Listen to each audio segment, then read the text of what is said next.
வணக்கம். வக்ரதுண்ட மகாகாய சூரிய கோடி சமப்பிரப அவிக்னம் குருமே தேவ சர்வகாரியேஷு சர்வதா. தென்னாட்டுடைய சிவனே போற்றி, என் நாட்டவர்க்கும் இறைவா போற்றி. அன்பர்களே, நண்பர்களே, இந்த புத்தம் புதிய காணொலிக்கு உங்கள் அத்துணை பேரையும் வரவேற்பதில் மிக்க மகிழ்ச்சி கொள்கிறேன். இன்றைக்கு அப்படி ஒரு தலைப்புடன் தான் உங்ககிட்ட நான் பேச வந்திருக்கேன். இந்த நிகழ்ச்சியை தொடங்குறேன். அருமையான தலைப்பு. அதாவது எல்லா விஷயத்திலையுமே நல்லதும் இருக்கும், கெட்டதும் இருக்கும். அதுல நம்ம பார்க்கிற பார்வையை பொறுத்து என்னுடைய தன்மை என்பது மாறும், எல்லார் வாழ்க்கையிலும் கூட.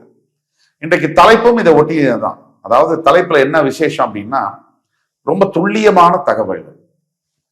யார எல்லாம் எதிர்க்க கூடாது. ஒருத்தருக்கு உங்களுடைய எதிரி இருப்பாங்க.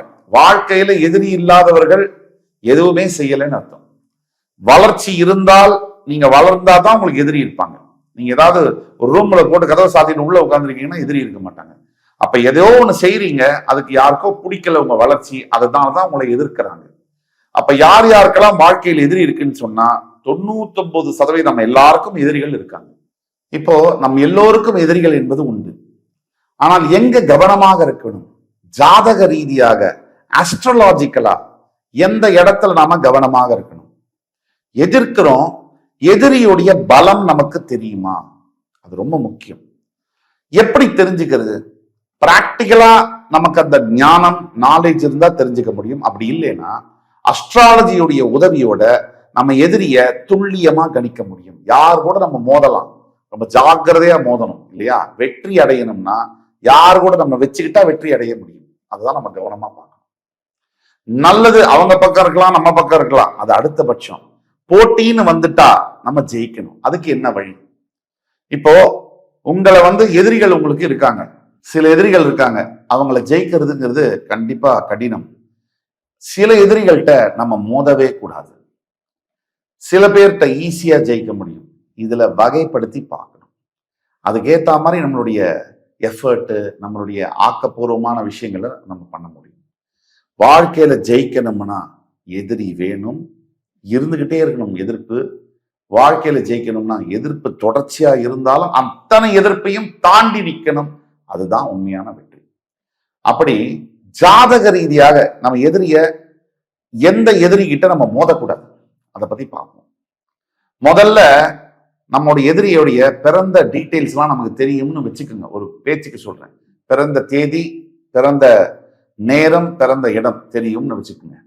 அந்த எதிரியுடைய ஜாதகத்துல, யாருடைய ஜாதகத்துல சனி பகவான் 6ல் இருக்கிறாரோ, பொதுவாக சொல்றேன், இதுல நிறைய சூட்சமங்கள் இருக்கு. ஆனா பொதுவா 75-80% நாம் சொல்வது பொருந்தும். சனி பகவான் யாருடைய ஜாதகத்துல 6ல் இருக்காங்களோ அவங்களை நம்ம எதிர்க்கவே கூடாது. ஏன்னா அந்த 6 அப்படிங்கிறது ருண ரோகஸ்தானம்னு சொல்லுவோம். கடன், நோய், மறைமுக எதிரிகளை குறிக்கக்கூடிய ஸ்தானம். அப்ப யாருக்கு சனி பகவான் 6ல் இருக்காரோ அவங்களுடைய எதிரிகளை, எனிமீஸ அவர் வீழ்த்திடுவார், வெட்டி சாச்சிடுவார். அதனால யாருக்காவது எதிரி, இப்ப உங்களுக்கு எதிரி இருக்காங்க, அவங்களுடைய பிறந்த டீடைல்ஸ் உங்களுக்கு தெரியும்னா அவங்களுடைய ஜாதகத்துல ஆன்லைன்ல போட்டு பார்த்தாலோ இல்ல தெரிஞ்சாலோ 6ல் சனி இருக்குன்னா அவங்க கிட்ட வச்சுக்க கூடாது. நம்ம ஜாக்கிரதையா இருக்கணும். இது ரொம்ப முக்கியமா மேஷராசிக்கு இந்த வீடியோ ரொம்ப பொருந்தும். மேஷராசி அன்பர்கள் அவங்களுக்கே பிரத்யேகமா இது பண்ண வீடியோ இது. உங்களுடைய எதிரிகளுடைய ஜாதகத்துல 6ல் சனி இருக்காருன்னா நீங்க வச்சுக்காதீங்க, சைலண்ட் ஆயிருங்க, ரொம்ப கவனமா இருக்கு. அதே மாதிரி மேஷராசி என்பர்களுக்கு உங்களுடைய எதிரியுடைய ஜாதகத்துல 2ஆம் பாவத்துல லக்னம் ராசி இல்ல, நான் பேசுறதெல்லாம் லக்னம், லான்னு போட்டிருக்கோம். அங்கிருந்து 2ல் ராகு இருந்தாருன்னா அவங்கள்ட்ட நீங்க வச்சுக்கூடாது. உங்களை ராகு 2ல் இருக்கக்கூடிய எதிரி கண்டிப்பா வீழ்த்திடுவார். இதுல இன்னொரு விஷயம் என்னன்னா, உங்களை எதிர்க்கக்கூடிய எதிரிக்கு 2ல் ராகு இருந்தா, அதாவது பயங்கர விக்கெடான டங்குன்னு சொல்லுவோம். அதாவது சுழற்சி, மறைச்சு, மாத்தி, அப்படியே மாயாஜாலமா பேசி உங்களை டிசீவ் பண்ணக்கூடிய டங்குன்னு சொல்லுவோம். நாக்கு இருக்கும் அவங்களுக்கு. அதே மாதிரி கருநாக்கு இருக்கும் அவங்களுக்கு. டெஃபினட்டா ராகு 2ல் இருக்கக்கூடியவர்களுக்கு கருநாக்கு இருக்கும். அசால்ட்டா உங்களை அப்படியே பேசியே காலி பண்ணிடுவாங்க. அவங்க பேச்ச உங்களால மறுக்கவும் முடியாது. உங்களால அதை என்ன சொல்றது, வெல்லவும் முடியாது. உங்களை கம்ப்ளீட்டா பேசி கடைசியில ரிசல்ட் என்னன்னா உங்களை ஜெயிச்சிருவாங்க. அப்ப 2ல் யாரு உங்களுடைய எதிரிகள் யாருன்னா, 2ல் யாருக்காவது ராகு இருக்குன்னா நீங்க அவங்க எதிர்க்கிறீங்கன்னா எதிர்க்க கூடாது, விலகிடணும். அதுதான் உங்களுக்கு வெற்றியை தரும். அதே மாதிரி மேஷராசி என்பவர்களுக்கு உங்களுடைய எதிரியுடைய ஜாதகத்துல லக்னத்துல குரு இருந்தாங்கன்னா அவங்க கிட்ட போகாதீங்க. ஏன்னா நீங்க எவ்வளவுதான் முயற்சி பண்ணாலும் குரு பகவான் அவங்கள காப்பாத்திடுவார். என்னதான் நீங்க பிளான் பண்ணாலும், புத்திசாலித்தனத்தை யூஸ் பண்ணாலும், ஏன் தர்மத்தையே யூஸ் பண்ணா கூட குரு சூட்சமமா வேலை செய்து உங்களை வென்று விடுவார். அதனால இதெல்லாம் நம்ம சொல்றோம், இதெல்லாம் அப்பாற்பட்ட இறைவன் ஒருத்தர் இருக்கார், அவர் நம்மளை காப்பாற்றுவார். நம்மளுடைய பக்கம் தர்மம் இருந்தால் நமக்கு வெற்றி கண்டிப்பாக கிடைக்கும், கொஞ்சம் தாமதமானாலும் கிடைக்கும். ஆனால் இப்ப நம்ம சொல்லக்கூடிய கருத்துக்களில் நாம் ரொம்ப கவனமாக புரிந்து கொள்ள வேண்டிய விஷயங்கள், ஆழம் பார்த்து காலவைன்னு சொல்லுவாங்க. அந்த மாதிரி யாருகிட்ட மோதிரமோ அவங்களுடைய டீட்டெயில்ஸ் தெரிஞ்சதுன்னா அவங்கள்ட்ட மோதலாமா வேண்டாமா, மோதுனா ஜெயிக்க முடியுமா இல்ல நாம தோத்துருவோமா, இந்த தகவல்களை துல்லியமா நம்மளால கணிக்க முடியும். அதே மாதிரி குரு பகவான் யாருக்கு லக்னத்திலேயே இருக்காரோ மேஷராசிக்காரர்கள் அவர்களுடன் மோதக்கூடாது, ஆபத்தை விளைவிக்கும். அதே மாதிரி மேஷராசி என்பவர்களுக்கு கேது பகவான் உங்களுடைய எதிரியுடைய ஜாதகத்துல லக்னத்திலே இருக்காருன்னா அவங்கள்ட்டையும் நீங்க வச்சுக்க கூடாது.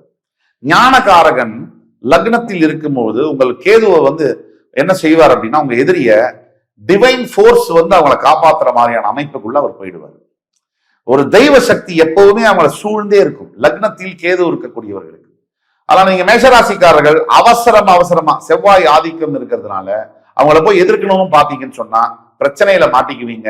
ஜாக்கிரதையாக இருக்க வேண்டும்.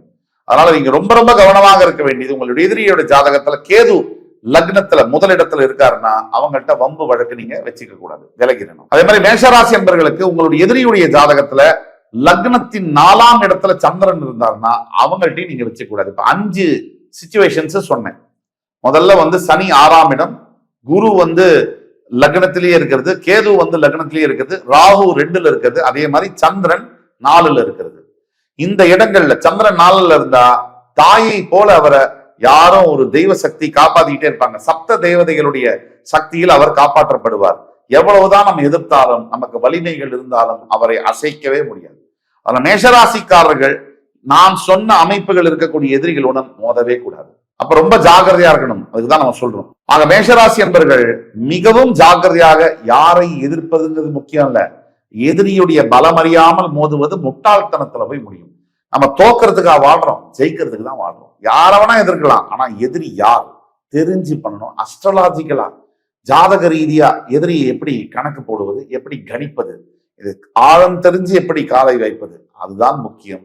அவர்களுக்கே தெரியாமல் அவர்களை எப்படி வெல்வது, அதுதான் முக்கியம். அந்த வகையிலே மேஷராசி என்பவர்களுக்கு நான் சொன்ன அமைப்புகள், அதாவது உங்களுடைய எதிரியுடைய ஜாதகம் பிறந்த தேதி நேரம் இடமெல்லாம் தெரியும்னா எங்க கீழே கொடுக்கப்பட்டுள்ள வாட்ஸ்அப் நம்பர்ல எங்களை கான்டாக்ட் பண்ணீங்கன்னா கண்டிப்பாக துல்லியமாக நீங்கள் அவர்களை எதிர்ப்பது கரெக்டா இல்ல தப்பா, விலகிக்கலாமா இல்ல வெல்ல முடியுமான்றதை துல்லியமா சொல்ல முடியும். எதிர்ப்புகளை ஜெயிச்சாதான் வெற்றி பெற முடியும், எதிர்ப்புகளை ஜெயிச்சாதான் அடுத்த நிலைக்கு உயர்வு பெறவே முடியும். அதனால மேஷராசி என்பர்கள் முதல்ல சனி 6ஆம் இடம், குரு கேது 1ல் இருந்தால், ராகு 2ல் இருந்தால் மற்றும் சந்திரன் 4ல் இருந்தால் அவர்களுடன் நாம் மோதக்கூடாது என்பதை தெளிவாக புரிந்து கொள்ள வேண்டும். அதுக்கு மீறி நீங்க மோதிட்டீங்க இல்ல மோதணும் அப்படின்னா தெய்வ சக்தியோடு தான் மோத முடியும். அதுக்கு சில பிராயச்சித்தங்கள் பரிகாரங்கள் செய்து மோதினால் வெற்றி உங்களுக்கு கிடைக்கும். மேலும் விவரங்களுக்கு கீழே கொடுக்கப்பட்டுள்ள வாட்ஸ்அப் நம்பர்ல எங்களை தொடர்பு கொள்ளும். இந்த எபிசோடு உங்களுக்கு பிடிச்சிருக்கும் நம்புறேன். அடுத்து வரும் எபிசோட்ல வேற ஒரு தகவலோட மறுபடியும் உங்கள் எல்லோரையும் சந்திக்கும் வரை உங்களிடமிருந்து விடைபெறுவது உங்கள் சுபாஷ் பாலகிருஷ்ணன். நன்றி, வணக்கம், வாழ்க வளமுடன்.